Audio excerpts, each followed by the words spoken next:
What does an ordinary sim racer do if he can't race? I'm just an ordinary...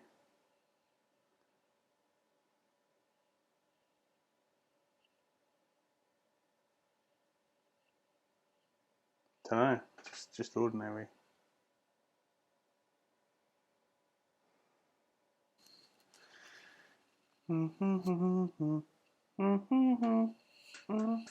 Ah! This is the first video I've done in a long time, actually.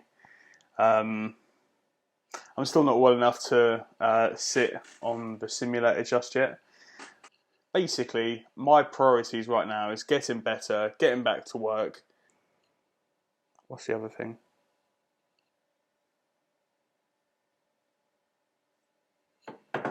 I don't even need an intro, actually.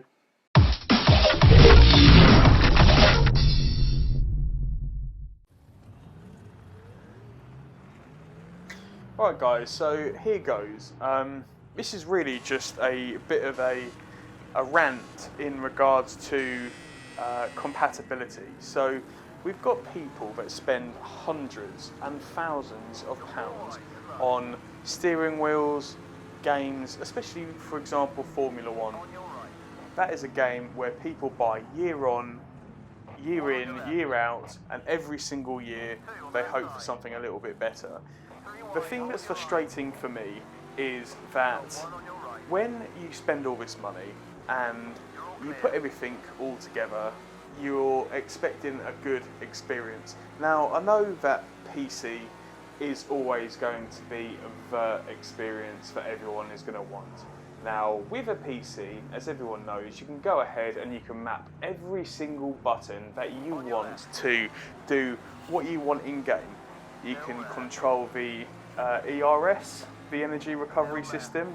You can control the fuel map as well, and you can do all this good stuff. Now, the issue that I have is on a controller, as with a steering wheel, there's only a limited amount of buttons that you can press. With a PC, there's no end to the buttons that you can press. You can literally do whatever you want. And, you know, quite entitled to as well. You paid a lot of money for your system, for your PC. But what you have to remember is there are people that spend a lot of money on a games console and they want a good experience. Now, I will be moving to a PC, probably sooner rather than later. But I have always tried to stick up for the console community by trying to get the most immersion that you can possibly get in a game. And you know, I've kind of shown that with, for example, the dashboard that I've got, where you've got all these extra buttons and you can simply map them in the game, provided that the game allows USB keyboard support, which is another thing as well. Why are games not allowing this kind of support? Now, I can understand if you're playing Call of Duty and you're playing it on a console, effectively, if you can use a mouse and a keyboard, you're going to get an upper edge. You're going to get an advantage on the other person who's using the controller. I get that. But in a racing game, all we want is more buttons. Now, it's not necessarily more buttons, it's we want the product that we have paid for to work like it should. So on a Fanatec wheel, the new official Formula 1 wheel has however many buttons, it has switches, it has encoders, all that good stuff. The only problem is a console will not allow you to map the encoders and a lot of other buttons. You've got your X, square, triangle, R3, L3, L2, etc. Now, the fact that we have a company like Codemasters who are releasing the official Formula 1 2019 computer game on PlayStation 4, Xbox, and also PC. Now, there's nothing wrong with that. That's fantastic. Codemasters often do an okay kind of job. The game, when you buy it on day one, is normally not that good of a finished article, I'd say. There's quite a lot of bugs. I remember it absolutely pouring down in Abu Dhabi. That that doesn't happen. I remember you'd not get a safety car for, say, 10, 15 races or retirement or anything like that. Anyway, we're not going to go into the bugs because Codemasters have, since 2010, which I say would be the first game, not including the Nintendo Wii, we won't go into that. Anyway, for current gen consoles, Codemasters have been doing the official Formula 1 game, and they've been doing a good-ish job doing it. They bridge a gap very nicely between a sim and a game where anyone can pick up and learn about racing. But if you've got 6 buttons on your steering wheel and the game has 12 buttons, which effectively are all priority buttons, buttons that you need to be able to race, what are you supposed to do? If you want a good experience, one that's realistic, what you would do is you turn the ERS onto manual, you do exactly the same for the fuel usage, etc. And you can't do that because there's not enough buttons to be able to press on your Fanatec wheel because the console systems won't allow it. Now, whose fault is this? Is it Fanatec? Is it the console's fault? Or is it Codemasters? I emailed Fanatec and said, hey guys, Mark here, you know, the famous ordinary sim racer. Just a quick question. Basically, I have just spent all this money on this excellent Fanatec setup, and all I want to be able to do is be able to use these really cool rotary switches that are included on this steering wheel and these little knobs and all that. And they emailed me back saying, here's the deal, Mark. We have sent the data to Codemasters, as we do every year, and we have told them the specific functions of the wheel and how to map it to the game. This, for me, means that Fanatec have done everything they can. And it's not the console's fault, because that's proven. It's not the console's fault at all. The console has the possibility to be able to have all the functions. It lies with the game developer. Now, the game developer in this case is Codemasters. I spoke to Codemasters, and unfortunately, you know, I've got 513 subscribers. I don't want to go getting into any kind of turf war with the comments and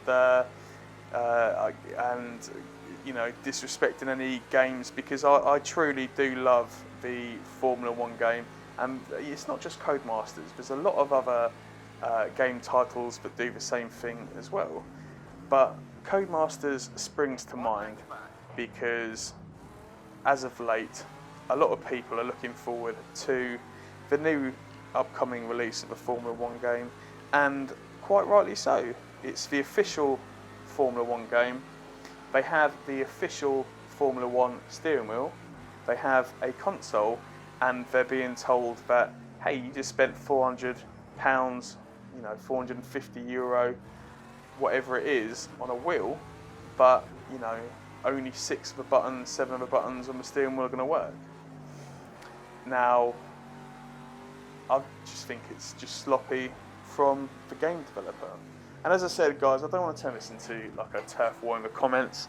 You know, what's best, PC, Xbox? I just want to live in a world where everyone respects the games, platforms that they play on, whether it be PlayStation, PC and Xbox. The whole real niche of my channel was obviously sim racing, and it is also to be able to tell these guys, you know, come on, you can have a great experience with a PlayStation or an Xbox.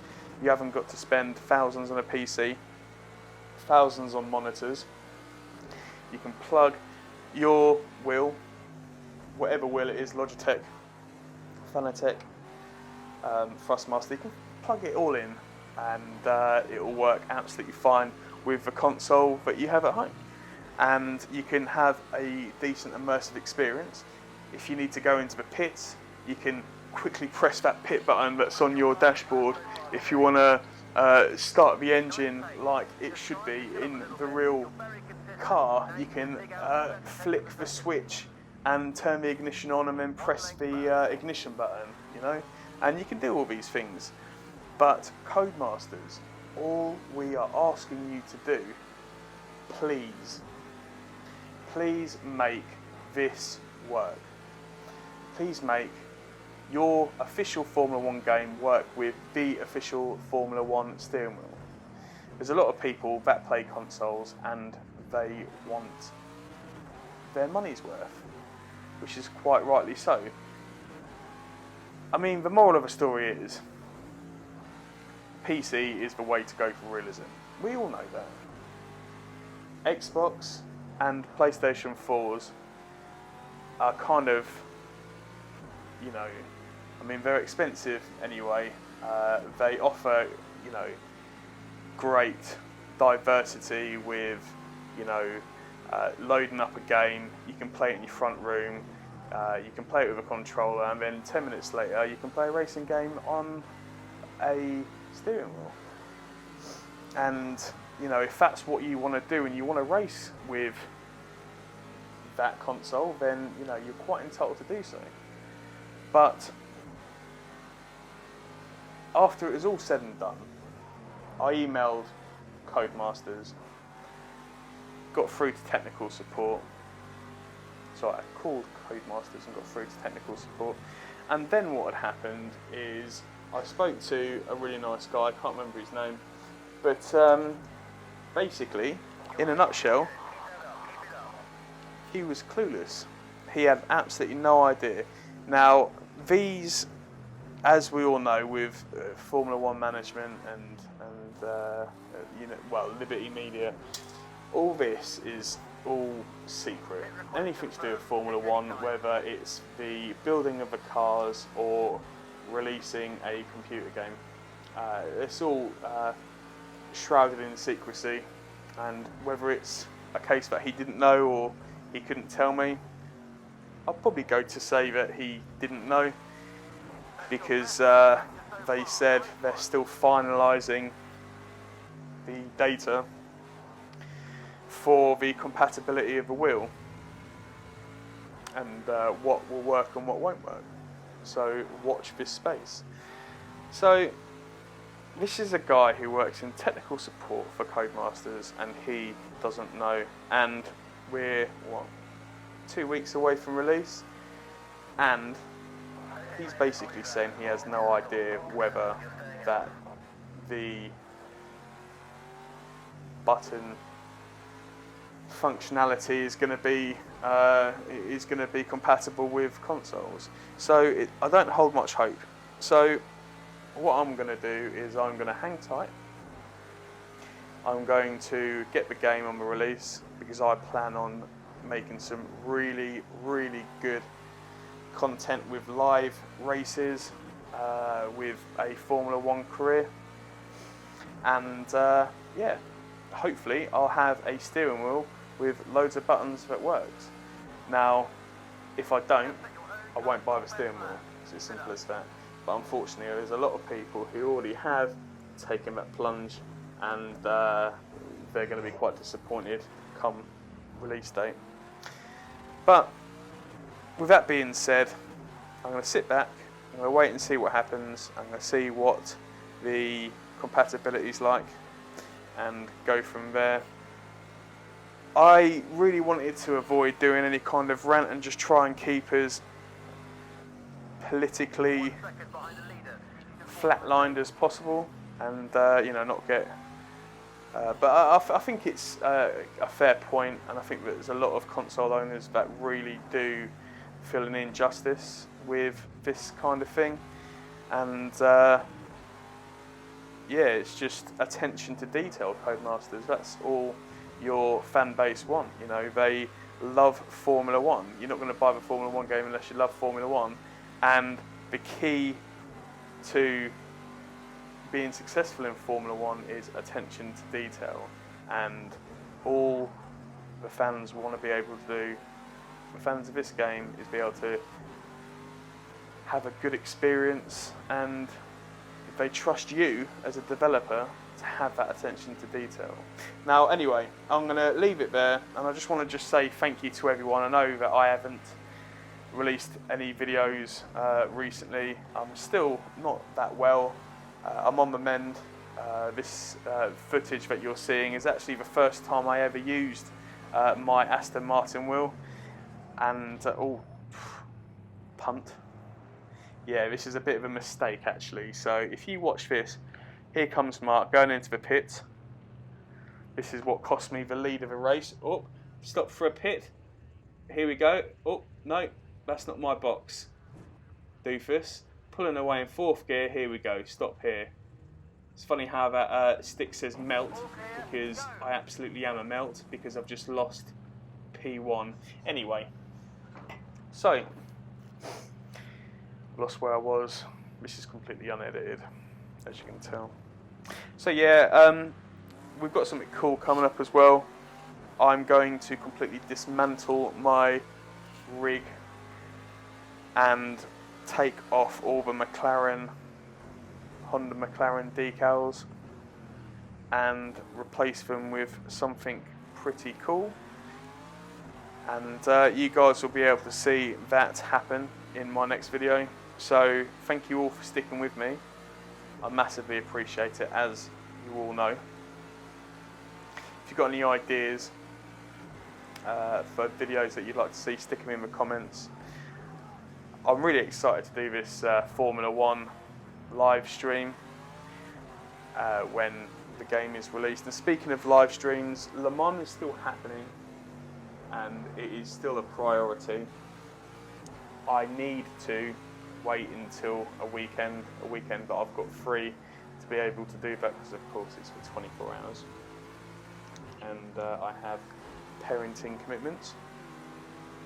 So essentially we're going to wait until the right time, which I can see is going to be no later than 1st of August.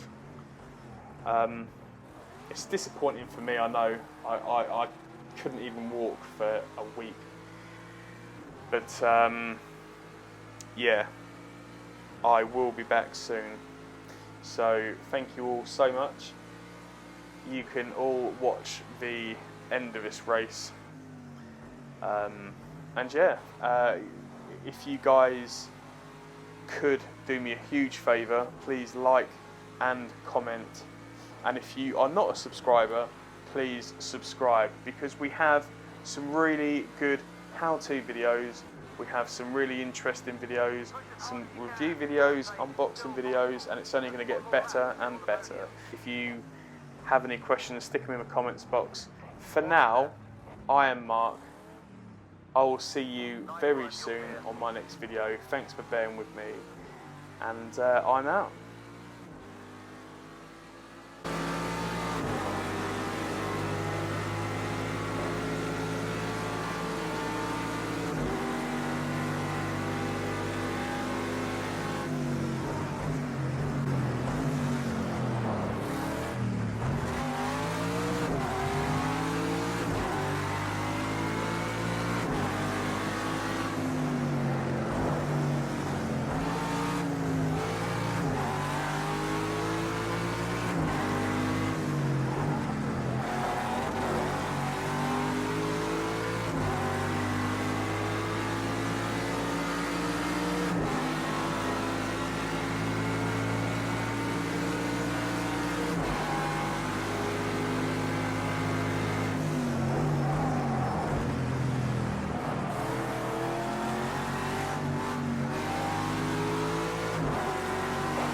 got anything left in the tank, now it's time to use it. Push as hard as you can.